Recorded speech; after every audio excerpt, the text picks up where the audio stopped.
আসসালামু আলাইকুম সবাইকে। ঈদের ছুটিতে আপনারা যারা গ্রামে চলে গেছেন, তাদেরকে রিকোয়েস্ট করব আরো ২-৪টা দিন একটু থেকে আসেন।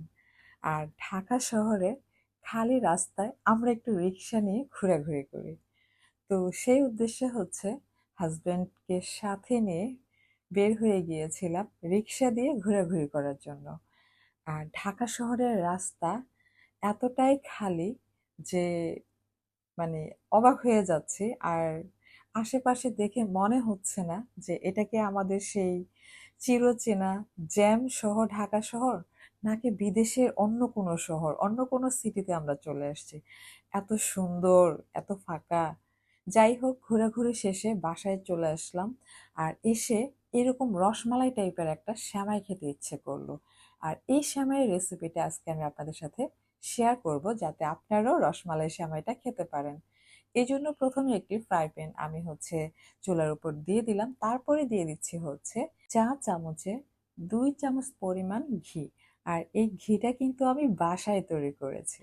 এখন কাজু বাদাম আর কিশমিশ দিয়ে অল্প আঁচে একটু সময় নিয়ে ভেজে নেব। আর আজকের এই সেমাইটা করতে আমি নিয়েছি ACI এর লাচ্ছা সেমাই। তো আমি এখানে বাদাম কিশমিশ ভেজে নেয়ার পরে সেগুলো তুলে রেখেছি। আর এখানে লাচ্ছা সেমাই কিন্তু পুরো প্যাকেটটা আমি দেইনি, কিছুটা রেখে দিয়েছিলাম। তো এর মধ্যে আমি পরিমাণ মতো চিনি আর ডিপ্লোমা ফুল ক্রিম যে মিল্ক পাউডারটা আছে সেটা দিয়েছিলাম, দিয়ে বেশ কিছুক্ষণ নেড়ে চেড়ে সুন্দর করে ভেজে নিয়েছি। আর পরবর্তীতে আবার একটি হাঁড়িতে 2 কাপের মতো দুধ ছিল।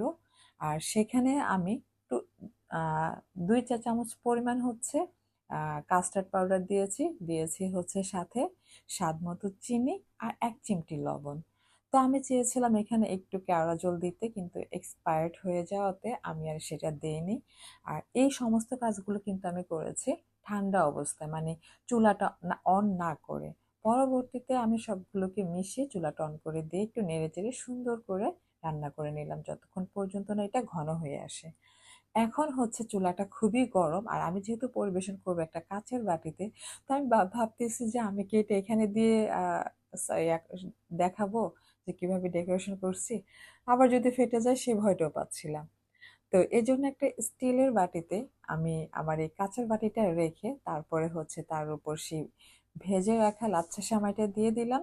অ্যান্ড পরবর্তীতে সেই রসমালাইয়ের যে লিকুইড দুধ সেটা দিয়ে দিলাম। তারপরে বাকি অংশ ভেজে রাখা যে সেমাইটা